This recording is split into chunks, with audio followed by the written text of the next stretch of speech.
Hey, this is Jay Chatfield, and while my teens are sniggering and grinning, y'all know where that came from in the background. So I was just listening to this thing on the internet, of course, getting ready to start on some writing stuff, and when will people just stop with this war on their own race thing? I don't see white people war on white people in their community of men and women. I was looking for a video and I just couldn't find one.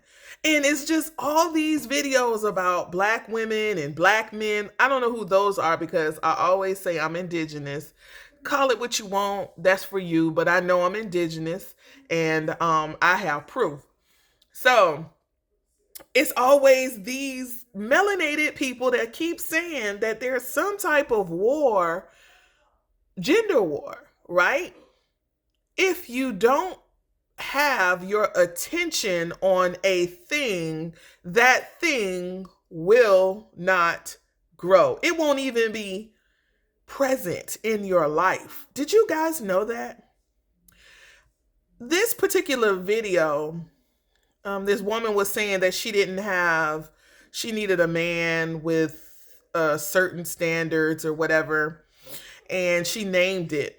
Which most of the things that I'm hearing are material things, like already here, but not so much as the core principles and morals of a person, right? When I asked God for my husband back in 2000, right? Because we've been married for almost 22 years. I believe it might be something like that. We've been together for 24 years. So when before I met my husband, I was in my car and I was like, there's things that I knew that I wasn't. So remember, you can ask for whatever you want, but you're going to get who you are. Y'all have heard that before. I know y'all heard that before. So I knew that I was a hard worker. I had two jobs at the time. My mindset is different now. Watch my channel. I knew I had two jobs. I knew that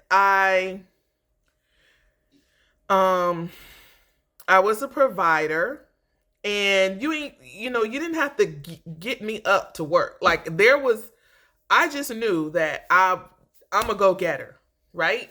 So I asked for a couple of things, right? I wanted a man that was good to his mom and that had qualities to take care of me if there was anything that would go on with me, right? But back then it was like, if he's good to his mom, he'll be good to you, right? Got that. My husband took care of me, all of my children. When I had C-sections back to back, my husband was there anytime anything's going on. He was going to leave work on Monday because I felt dizzy at work because I had a sinus infection coming on. We already fixed that. I got that on lock, but I needed to rest. He was coming home for that, but I was like, nah, you good. And he's for his word. He came home, he brought soup. He had brought my favorite soup, not just any soup. That happened. I needed a guy who I didn't have to be like, you gonna go to work today? Like, the time clock calling your fingers. Back in the day, you had, that thing, right? I wanted somebody that I didn't have to do that. And I didn't ask for a specific amount. And it was crazy. I could talk about how that happened with, us meeting. And I wanted him to be a good father. Listen, y'all seen my post. My children lucked in on the lottery, on the dad lottery. The provider aspect of it, that had to be there. I got everything I asked for.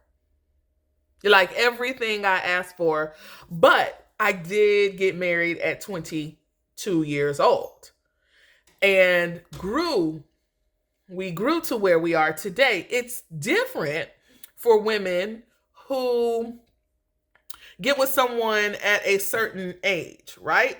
I still would make the same, just a little different, the same prayer request or put it out there because I'm a different person than I was at 22. So the things that I would need now, I still would want those things. But of course, I'm not, looking at having kids. If I was by, we're still together. Of course, we're still together. But I wouldn't want, I'm not looking to have any children, but I would want someone that's a great father. I would say that. I need someone that is a provider because that's who I am. I'm not asking for something different. And I would ask for someone who is going to be able to take care of me because I'm going to take care of you. Like there's no lopsidedness. So I ask for who I am. So ladies, let me tell you this. If you are and men, you guys are in the wrong cycle.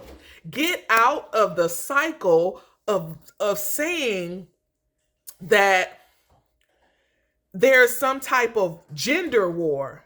That get out of the cycle. Put your energy into something that you want to attract. You don't want to attract gender wars. You want to be able to get along, be and build something with your partner and your community. It does you no good to be out here talking about the same things.